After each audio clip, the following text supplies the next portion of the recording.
You're pushing us to the limit. And what do I mean by that? You're asking us to talk about history, the history of the South. This is in Georgia. What happened in Georgia? There were savages in Georgia. It was the ancestors of the white right-wingers. They were absolute savages. They murdered people, they lynched people, they raped people, they enslaved people. They took babies from their mothers and sold them as property. You want to talk about savages?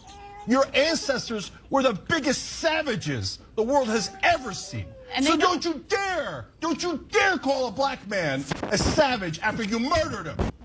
Don't you dare do that. I'm so sick of African Americans being called violent when the world's worst violence was done to them, not by them, to them, not by them. For God's sake, you want to do racist stereotypes? If it fit anywhere, and it doesn't. But if it fit anywhere, it would certainly fit white right-wingers in the South, who has hundreds of years of history of being savages. Savages! You don't get to enslave people, lynch people, beat people, rape people, eat people, segregate people, lock people out of resources, destabilize families, over-police communities, undereducate schools, poison neighborhoods, and then turn around and have the fucking audacity to say, why are they so angry? What the fuck do you mean, why are they so angry? That question alone is disrespectful as hell, because anger does not come out of nowhere. Intensity does not come out of nowhere. Pain does not come out of nowhere. Europeans come to this continent, literally ethnically cleanse the indigenous population out of existence, kill them on a scale that has hardly been equaled, and refer to them as savages. That's an achievement. Who's the savage? The first time I encountered this was in a little town in Massachusetts called Deerfield. It's a reconstruction of what that little town looked like in colonial America. And in front of each house is a plaque that explains something about this house. And then description. On the 18th of October of 1702, the savages attacked. The first time I saw this, the savages. You come in here, destroy everything these people have, and they are the savages. That's an interesting move. It is. You know? I hadn't thought of that before. Think about it. How come, is there a reason they don't teach us that black people built the pyramids and we had mummies buried in gold? If I'm a savage looking for my next meal, looking for an animal to eat, I'm not worried about burying my ancestors in gold. That's something that only a high-class people got time to even do. We was not looking for our next animal to kill. We was not each other and being savages. We were intelligent, high-vibrational gods. Middle Passage, white people. Slavery, white people. Jim Crow, white people. Lynchings, white people. Trail of Tears, white people. Wounded Knee, white people. Asian internment camps, white people. The vast majority of gun violence, white people. You see a trend? January 6th, white people. Ahmaud Arbery, 3 white guys. Hello my brothers and sisters, welcome back to the channel once again. So today let's see who are the real savages. Is it the blacks who are savages? Is it these white who are the real savages? So watch this compilation until the end and I'll be back with a little discussion. Remember, all the credit goes to the original creators of these videos.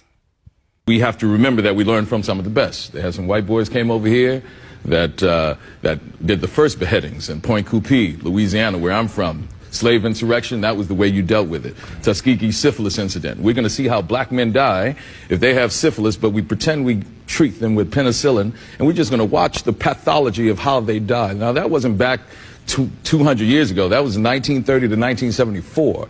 We're talking about giving these wonderful blankets to the Native Americans infected with smallpox as they walked on that trail of tears just to see how they die and to eliminate their population so we can take all of that land. So the violence that is in America has come from a very learned position that was brought here by some Caucasian folks.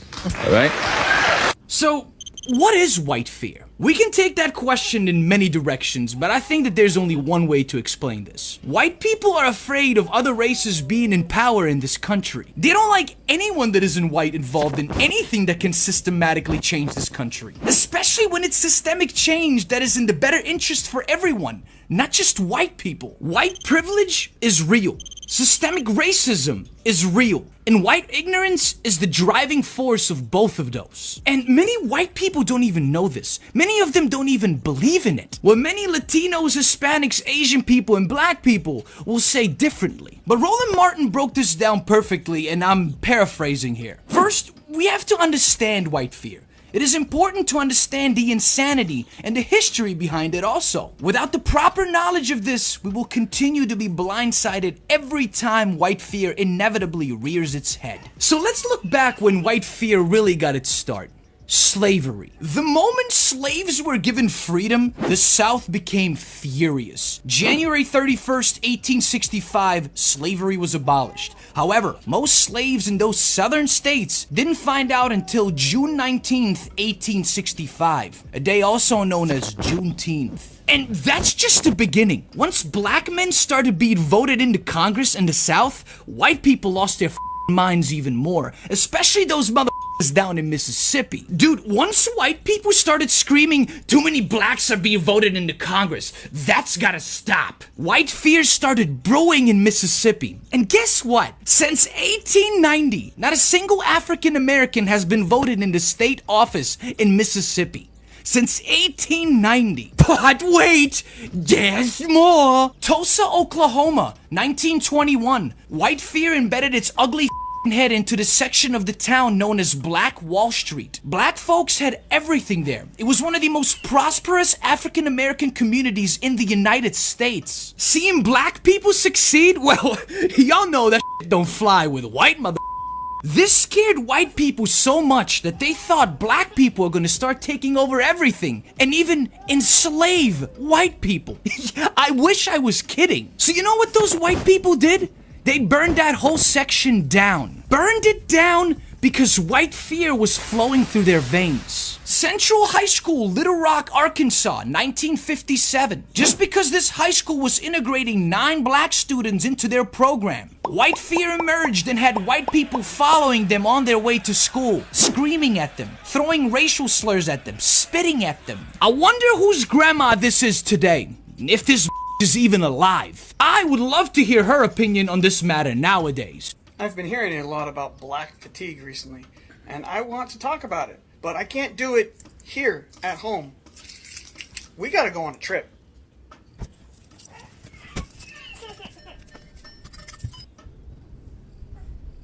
So here we are. We are at Plaza Ferdinand VII, and that's a Confederate monument. And you wouldn't know it for looking at it, but this park you see behind me, 2 men were lynched here.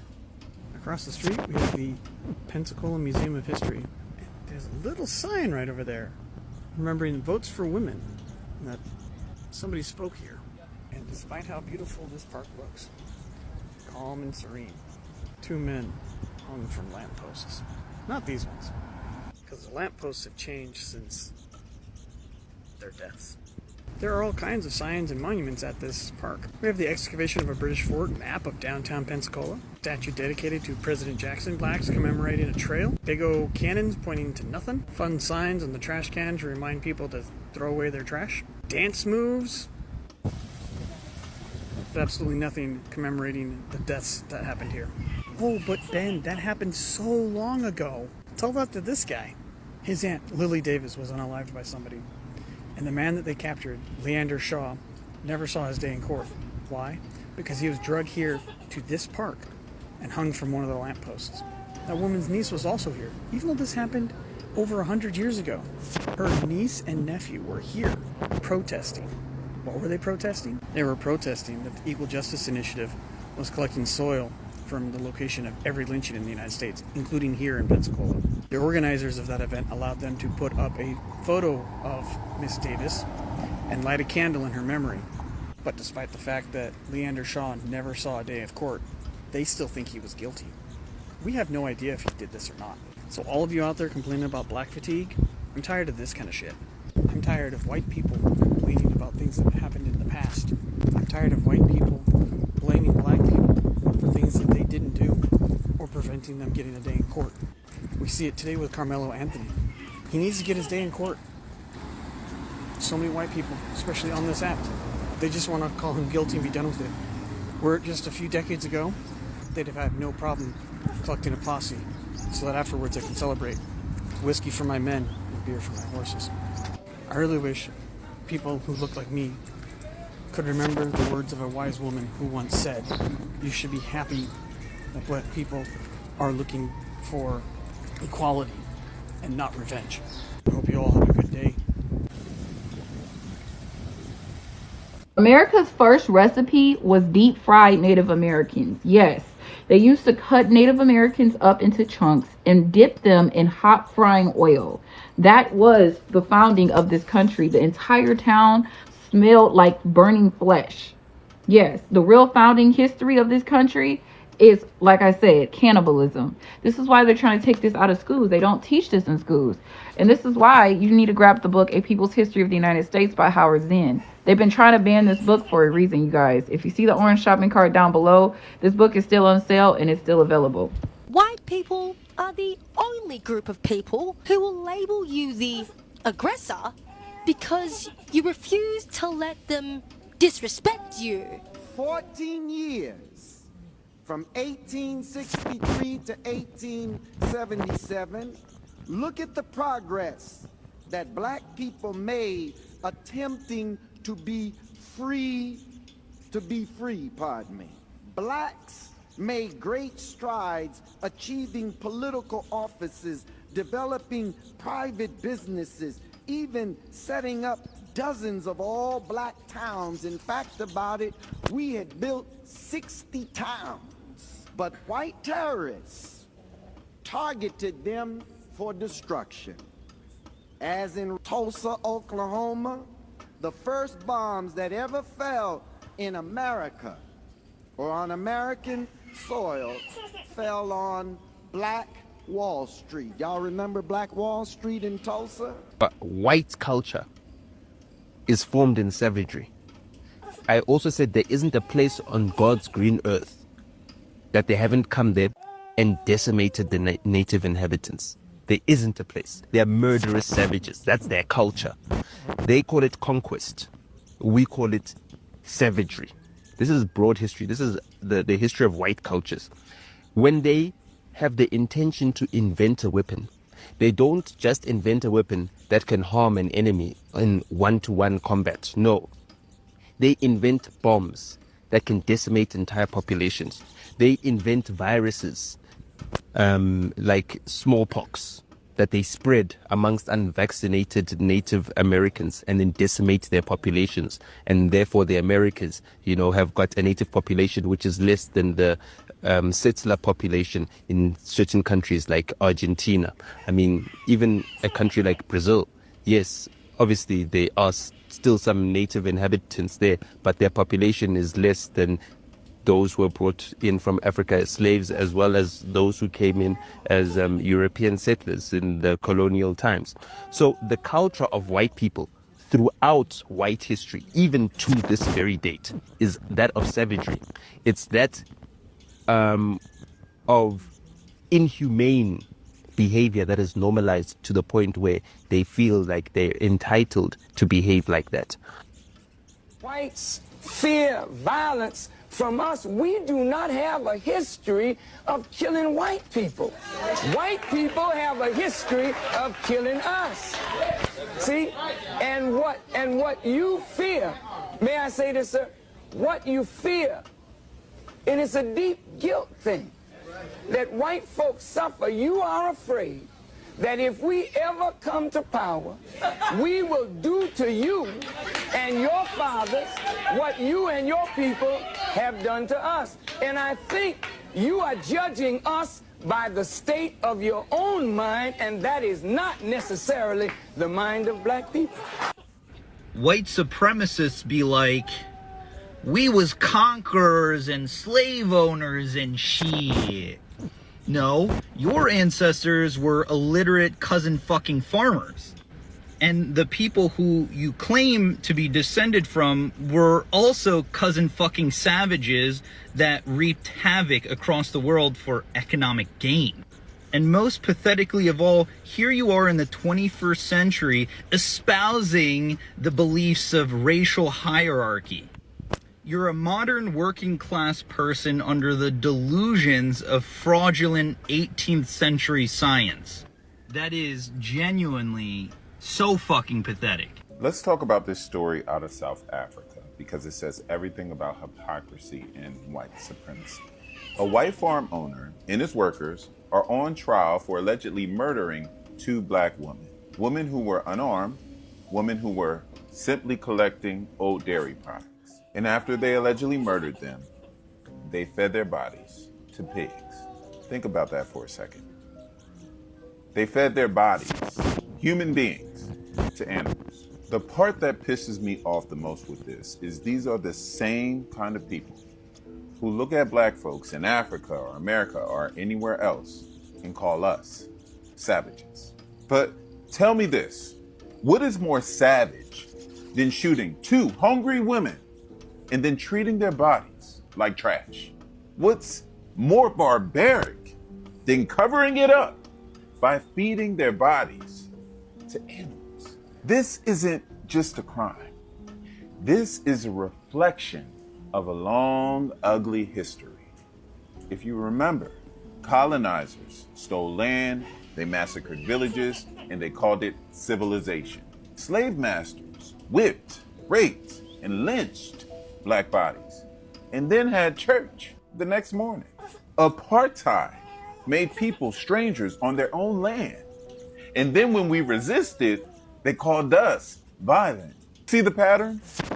Whenever black people act out of survival, we're branded as criminals. When white supremacists murder in cold blood, it's protecting property. It's isolated. It's lost in the news cycle somehow. And then you got politicians like Trump, who push this lie of a so-called genocide against white farmers, while ignoring the everyday violence against black South Africans. That's not just hypocrisy. That's propaganda trying to flip the script and make the oppressor the victim. You want to know the truth? Black people are not savages. What's in our blood is resilience, creativity, and survival against all odds. But what's in their history, their very foundation of white supremacy, is violence, exploitation, and the dehumanization of others. That's the real savagery. So the next time someone dares to point the finger at us, remind them, we didn't invent this cycle of brutality. They did. And we've been surviving it, exposing it, and rising above it for centuries. Now let me ask you this. When are we going to let them stop defining the narrative and start forcing the world to see the truth for what it is? If you really think about it, white people are such deflectors. You guys literally tried to put the stigma and the notation on us that we're the aggressors, we're just violent, and I don't know, like we're just ready to kill everything we see, when it was y'all.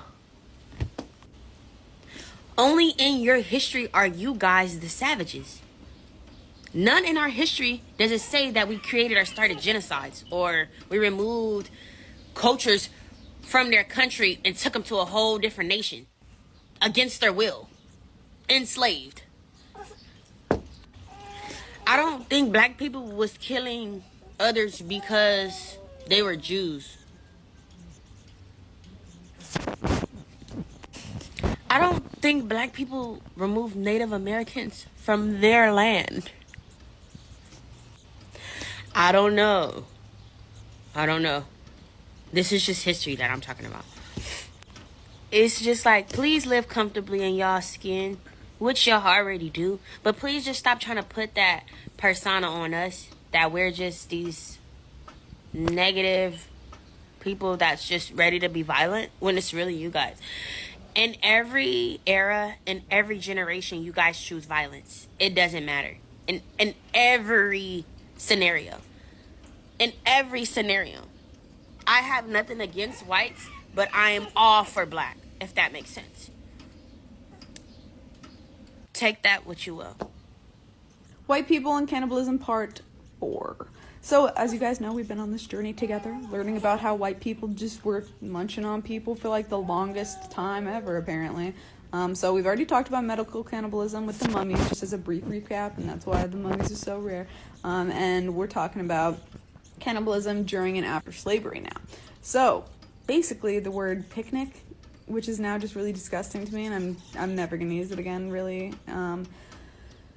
It comes from pick a N-word, and basically what they would do is they would throw these like barbecue parties where everyone would gather outside, sort of like that one famous painting of everyone in the park, if any of my artists out there know what I'm talking about. And there would be like a lineup of people. They would pick one out. They would do a public lynching, and then after they'd publicly lynch the individual, they would barbecue them, and like everyone would take a little piece to eat for some reason. When we look around and we see today in our politics a rich white man telling working class white people that their problem is brown people, we need to understand the historical pedigree of that. That is symbolic of the entire history of race and class politics in America. The history of rich white people telling working class and poor white people that their problem are black and brown people. Beginning in the 1600s, that is what happens. Prior to about 1670 or so, there was no such thing as the white race, at least not recognized as such, called as such. That is not what people of European descent were when they were in Europe. They were English, they were Irish, they were Scottish, they were whatever they were. They were not white. Only in the colonies do we become white, and for a very specific reason, because in those early years of the colonial period, where you had white indentured servants, one level above enslaved themselves, and you had African-descended folks, some of them enslaved for life, others indentured servants also in the earliest years of the colonies, those people would often see their interests as being common. They all realized that they were being screwed over by the same landowners, the same elite. They fomented various rebellions, like Bacon's Rebellion in Virginia, others as well. And as a result, the elite in the colonies realized that they had to figure out a way to get the other folks from Europe on their team. So they created this mentality that said, you're now a member of the white race, you're on our team, you're wearing our uniform. Now you're at the end of the bench, you may not get in the game, but you're on our team, you see. So then they start putting white folks, now called, on the slave patrols, right? Didn't really give them any land or any real power except the power to control people of color, which is why folks of color say, and they are right, that modern policing traces to the system of slave patrols and slavery, and we have to be clear on that, because that's the history, right? Whiteness was created to divide and conquer, to create the notion that even though you might not have much, at least you're not black, at least you're not indigenous, at least you're not Mexican, at least you're not Chinese working on the railroads to build the transcontinental economy. You may not have much, but at least you have, as W.E.B. Du Bois said, the psychological wage of whiteness. And it's a trick that was played during the Civil War era on my people in the South, right? Rich folk, landowners in the South telling poor white folks who didn't own anything that they got to go out and fight to preserve the rich man's property in human beings. Fascinating. Why would you do that? Why would I go fight for your property? Well, because you told me that if I don't, these slaves are going to take my job. No, fool, they got your job. That's the point. If you got to charge $1 a day and you can make them work for free because you own them, guess who got the gig, Jack? Not you. In fact, the system of enslavement was in the long run against the class interest of working class white folks, but they got suckered. Same thing happened in the union movement. You had white labor union folks who didn't want black and brown bodies in their union because it would reduce the professionalism of the craft. No, fool, it'll double the size of your union. And then when you go out on strike, they can't replace your happy ass with the brown folk that you didn't want next to you in the first place. Because when they do replace you with them, then you will blame them, not the elite. See how that works? It's a trick.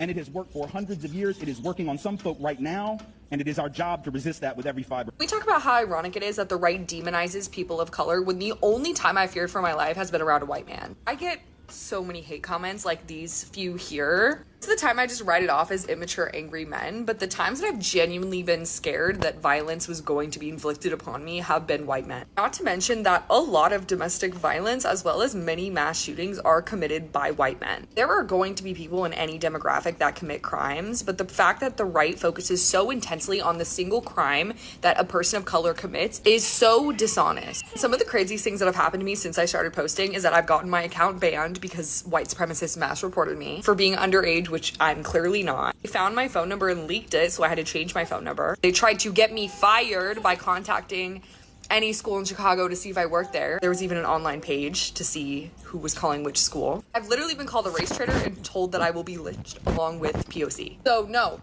people of color aren't the problem here. It is white men, and that's why I make the content I do. They prove it to me more and more every single day why it's necessary. Welcome back. So we have had this notion that black people are always rebellious. They are violent. They are described by everything bad. They are always connected with every illegal thing that happen in the society. Every crime that you can imagine, you get it being pointed to black people. So I myself grew up knowing that black Americans were very bad people. I imagined how a black American thinks. That was when I was young and was not informed. Now that I am informed, I have come to the truth thanks to social media and other digital platforms for these exposes. I always relied to the education that we were taught in school. What I didn't know was that all this education was a white man's education. He put in there to blackmail the population. This education didn't even reflect the real things that happened. Many things were changed for the benefits of this white man. So this white man culture was built on savage. They did everything wrong. They went ahead to kill, rape, destroy for them to stand as conquerors. They even went ahead to other countries to pick people by force for them to come and do forced labor on their farms and build their nation. They took them as slaves. They went ahead and started selling these people as their properties. The environment that these people were put in was so pathetic. Even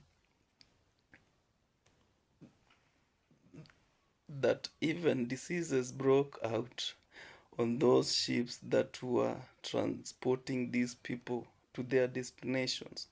Many that seemed weak were thrown into oceans.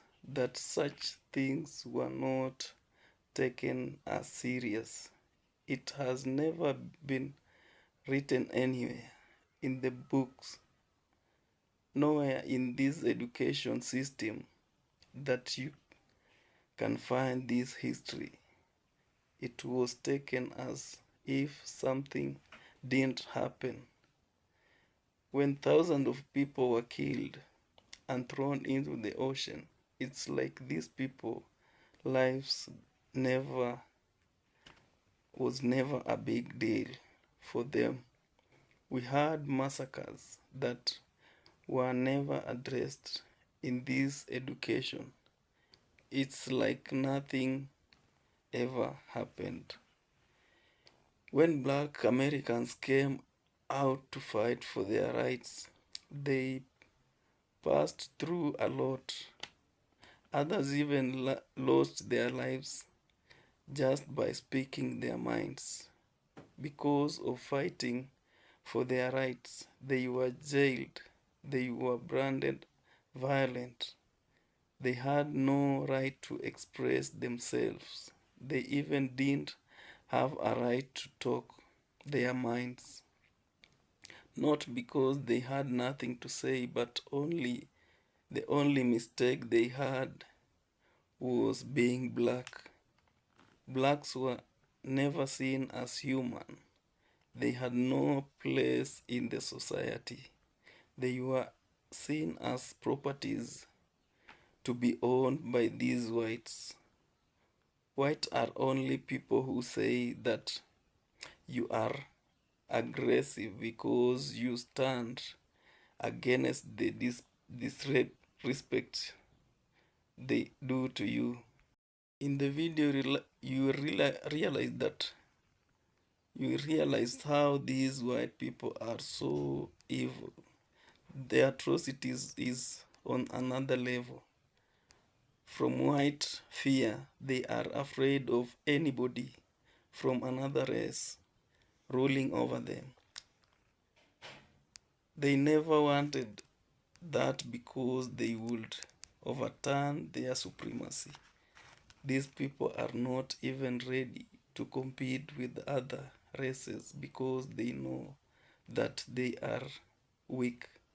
They are not competent enough to stand with the people from other races. So they put in place laws to put them on top, to maintain their position at the top.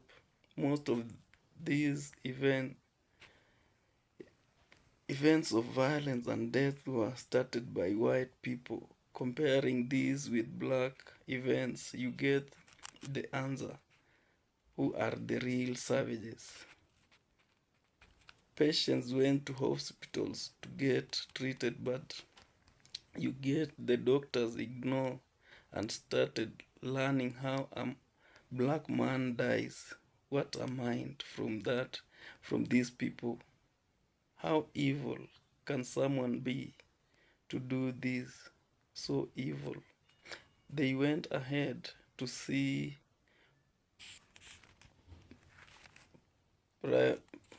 prosperities from towns which were basically black and white dominated. That white fear got into their heads, so they went ahead and burned and even used bombs to destroy the entire town because they never wanted to be behind those from other races. Never wanted them. They never wanted the blacks to go to school. They did everything to take them down, from mistreatment to not being admitted to these facilities. And when they found admissions to these schools, they searched any means to take them down, for them to give up, from spitting at them, throwing objects at them, just for them to give up. In the video, you see some whites come out and speak against this. When we see this, we know that there is some day when everyone will be the same, will share the same ideas and make this world an equal ground for all to live in without any discrimination. Many books have been written to get people back to the right track. So I think one day everything will be okay. Humans will be humans, no matter the color. Thank you, good people. Subscribe, subscribe, subscribe. Also share, like, and leave a comment for me to know your thoughts. See you on my next episode.